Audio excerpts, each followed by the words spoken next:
Hello everyone. So today we're going to look at a cool problem from IIT-JEE. Now the problem is find the value of the given sequence. Now our given sequence consists of product of the terms. Let's say this is our first term, that is root over 1 by 2. Now our second term is root over 1 by 2 plus 1 by 2 multiplied by root over 1 by 2. Now our third term is root over 1 by 2 plus 1 by 2 again multiplied by whole root over 1 by 2 plus 1 by 2 multiplied by 1 by root 2.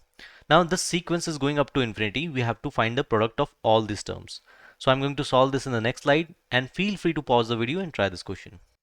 Now the question is to find the value of this given sequence. Now given sequence consists of product of the terms, and the terms are going up to infinity. So let's say our first term is t of 1. Similarly the second term is t2, and the third term is, let's say, t3. Similarly, it is going up to infinity. Let's say it is going up to t of n terms. And clearly I can say here, if it is going up to infinity, then n is tending towards infinity here. Now, let's say our first term, t of 1. T of 1 can be written as 1 root over 1 by 2. As for a moment, let's say I'm writing this as cos theta. Now here I know theta will be equal to pi by 4, that is 45 degree.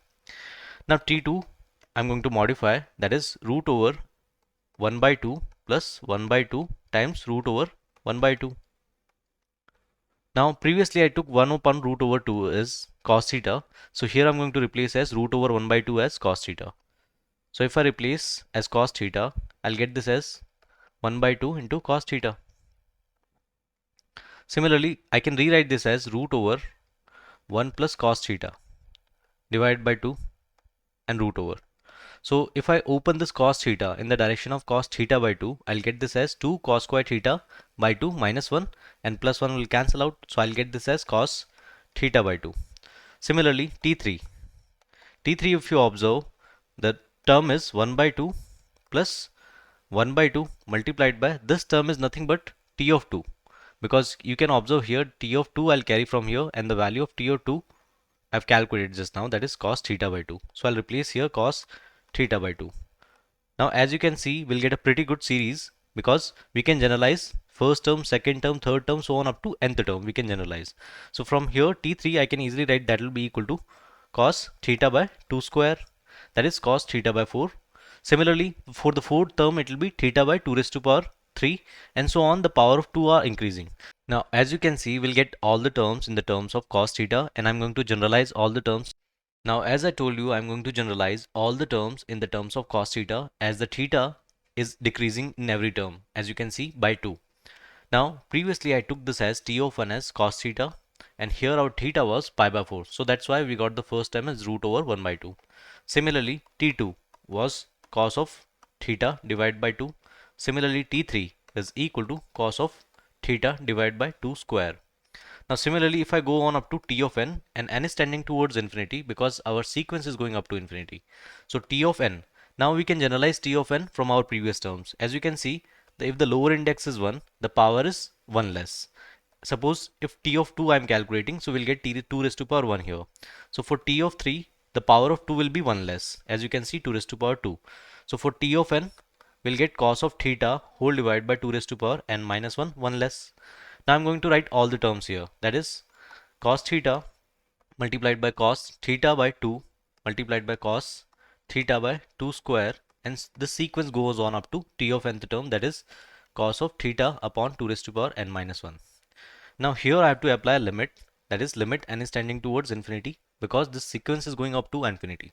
Now as you can see, we got a beautiful series of cos. Now here cos terms are being multiplied in the series. Now I'll tell you a general thing how to deal with this kind of problems where cos terms are multiplied. As you can see, n terms are given. So first you need to do one thing is, you need to identify the smallest angle. So out of this angles, the smallest angle is theta upon 2 raised to power n minus 1. So you need to multiply by 2 sine theta upon 2 raised to power n minus 1, and you have to divide by the same thing. 2 sine theta upon 2 raised to power n minus 1. Why? Because the value of the product will change. So I'm multiplying by 1. Now if you combine these two, that is 2 sine theta cos theta. So in general, 2 sine theta cos theta is equal to sine 2 theta. Now here you check the theta, that is angle is theta upon 2 raised to power n minus 1. Here the angle is theta upon 2 raised to power n minus 1. So I'm clubbing these two. So if I club these two, I'll get this as limit n is tending towards infinity, cos theta multiplied by cos theta by 2 multiplied by cos theta by 2 square, and the sequence will go on up to cos of theta upon 2 raised to power n minus 2, the previous term to this one. Now if I club these two, I'll get this as sine theta upon 2 raised to power n minus 2, the double of this angle, and denominator will remain same, 2 sine theta upon 2 raised to power n minus 1.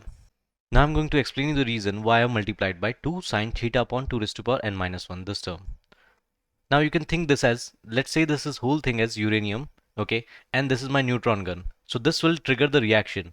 Once I multiply by the smallest angle which is containing cos, once I multiply by 2 sine theta upon 2 raised to power n minus 1, this will trigger the whole reaction. Why? Because again I got cos theta upon 2 raised to power n minus 1 and sine theta upon 2 raised to power n minus 1. As you can see, these two angles are same, so I can multiply, divide by 2. Again I'll club these two, because again we'll get this as same identity, 2 sine theta cos theta is sine 2 theta. So again we'll get cos of theta upon 2 raised to power n minus 3. Now the angle is continuously increasing. So in the end we'll get this as sine theta cos theta, and we have to multiply and divide by 2. So I'll write the final answer, that is limit n is tending towards infinity. The final expression will be sine 2 theta whole divided by, see for every term I'm clubbing, I'm multiplying by 2. So if n terms are there, I have to multiply by 2 n times. So I'll get 2 raised to power n multiplied by, and this sine theta upon 2 raised to power n minus 1. So that's why I multiplied by 2 sine theta upon 2 raised to power n minus 1. Now I'm going to solve this limit in the next slide. Now previously we got this limit as limit n is tending towards infinity, sine 2 theta whole divided by 2 raised to power n multiplied by sine theta upon 2 raised to power n minus 1. And previously I took theta as pi by 4. Now if theta is pi by 4, then 2 theta will be pi by 2 and sine pi by 2 will be equal to 1. So here we got sine pi by 2. In denominator we got this as 2 raised to power n. Now if you observe one thing, if limit n is tending towards infinity, then theta upon 2 raised to power n minus 1 will tend towards 0. So I'll do one thing, I'll multiply by theta upon 2 raised to power n minus 1 in denominator and numerator.